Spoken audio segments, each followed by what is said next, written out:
So hi friend, this is Amit and you are my channel information and educational video. As you all are waiting for the second round allotment, it is phase 2 round 2 allotment of Comet K counseling. So here is the latest update. I know many of you already know this. That is, the schedule has been changed a little bit because it was supposed to be announced at 11 am today, but they have extended the schedule. That is, they have postponed the timing from 11 am to 7 p.m. That is now the updated schedule is that at 7 p.m. you will be getting the allotment, but I think they will do a little bit more delay after that also. But once it will be announced at 7 p.m. or after that also, I will try to inform you as soon as possible. So please try to subscribe the channel, and if you need complete counseling guidance whether you should do the surrender after second round, or you should go with the colleges whatever you got, or you should go with the third round or not, or exclusive round after that will be done, so whether you should do that or not, because it is a little bit risky, because once you do mistake you may lose your money, you may lose the chance to get into the best college that you have got already in other counseling. So it needs a detailed discussion. Once you register, I will try to suggest you whether to go with Comet K counseling colleges or any other college. It is an IT, triple IT or BITS colleges, whatever you got, I will try to discuss in detail and I will guide you completely until you get into the college.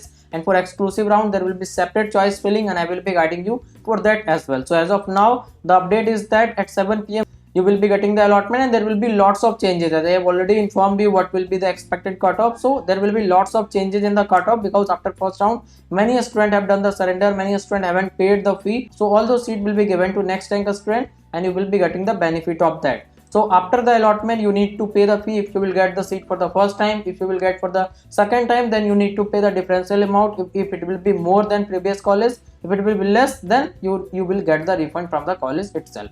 So the important thing is that after doing the payment you need to select the option whether to freeze or accept an upgrade or reject an upgrade. Different type of thing will be done. So once you go for third round there will be no refund, it is 100% sure.